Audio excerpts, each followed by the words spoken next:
I'm Ben Squarsh, and I'm here today with Ken Nelson, who was an electrical engineer, and we're just going to be doing an interview. So first, would you just like to obviously introduce yourself and just say what you did for a career? My name is Ken Nelson, and I was an electrical engineer back a long time ago. I graduated from college in 1962, probably well before your parents were born, Ben. Yep. And I had what I thought was a very exciting career in electrical engineering.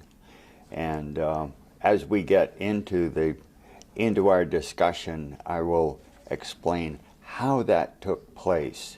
It was back before computers. I think of computers as coming online in roughly 1980. Yeah, there were some before that, but really 1980 started the emergence of serious computers, home computers. There were industrial computers well before that.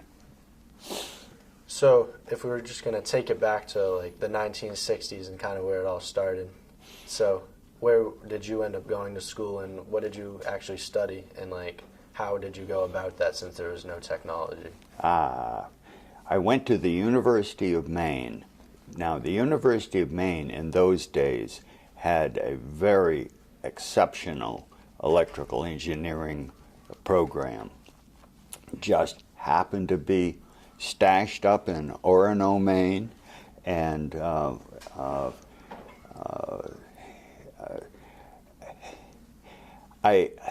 I had previously had enough experience with electronics, so it just propelled me forward.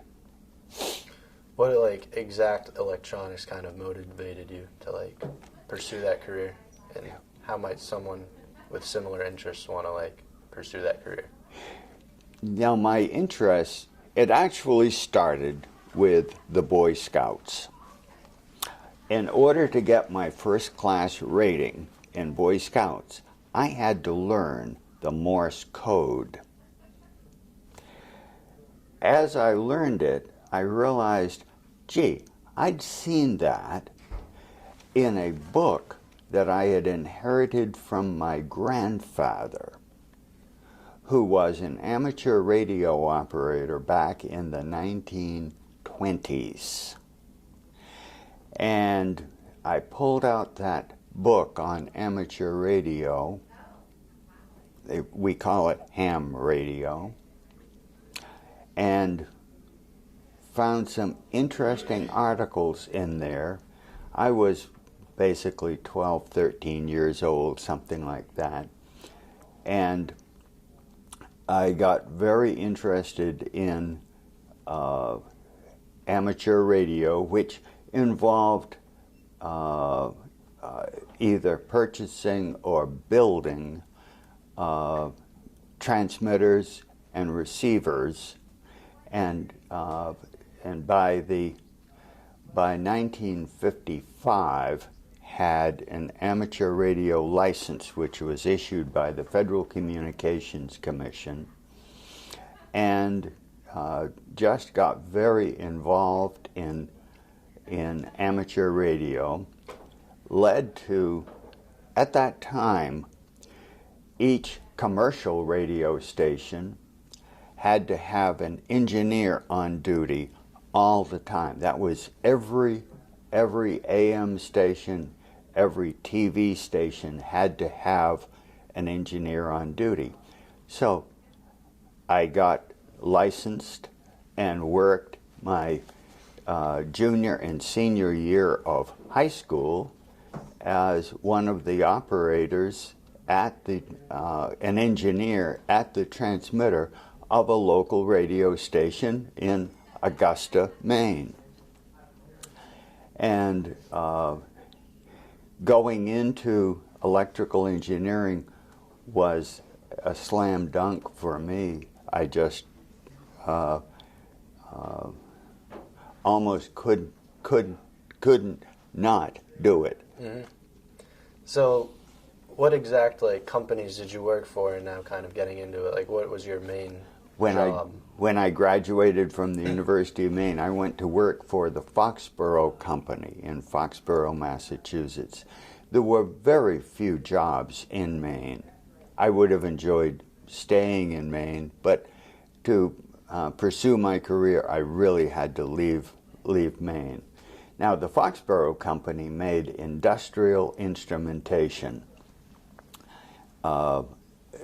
It would have been used, well, for example, petroleum companies in Texas and so forth would have used their equipment. And I stayed there for 11 years. Interestingly, I think because I was pretty good at electrical engineering, I evolved into management. I didn't care for that. And I got out of management.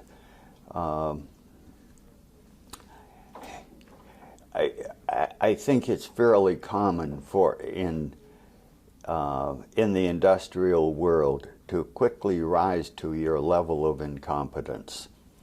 And I'm afraid I might have started along that path and stopped and got back into doing engineering. Engineering for me was so much fun. It was like I had taken my hobby and made a career of it. And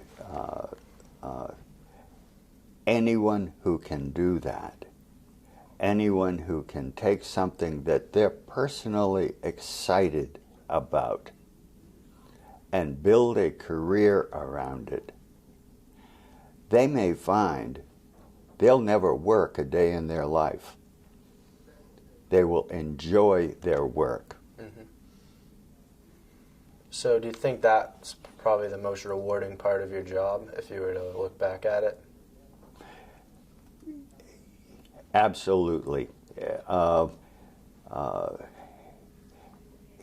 As my career progressed and so forth, I ended up working for two other companies, each for roughly 10 years. The second company was a company that manufactured scientific instruments for use in primarily pharmaceutical laboratories and so forth. And I had to learn a lot of chemistry. Chemistry was not one of my strengths in college. I was better at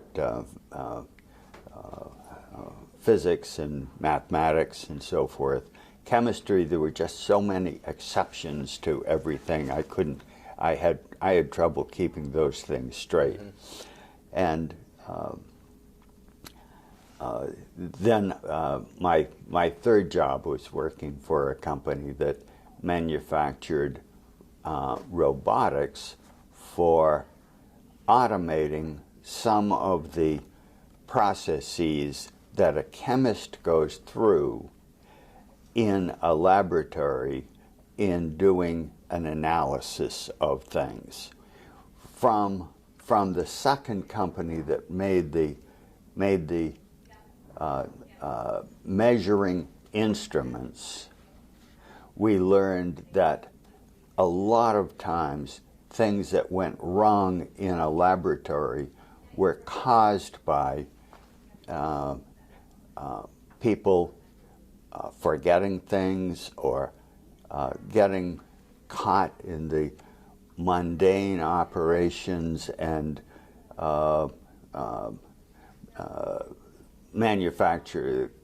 causing errors. And to automate those things with robotics was exciting. And that was basically how I ended my career. with a company. It no longer exists because it's been absorbed, but it was called the Zymark Corporation. And when I left them, I went to work with their customers and continued some of the projects that I had started when I was with Zymark. Nice. So now as we kind of wrap up here, if you were to look back, do you have any specific memory that might have been your favorite or most memorable, just for the people? I had exciting events that happened along the way. There were various inventions that I was credited for and so forth. But probably the most significant decision that I made in my career and probably helped me the most was the decision to not go the management route, to continue as an individual contributor, designing products, and eventually I ended up writing software at the end of my career. It was a very special language that had been developed by Zymark for directing the activity of robots, and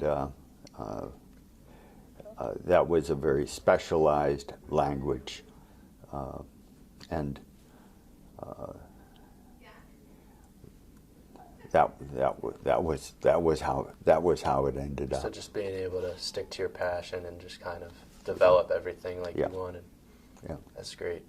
I think that's all we have for you today. If okay. there's anything you'd like to add? No, no, nothing. Thank you, Ben. Thank you very much.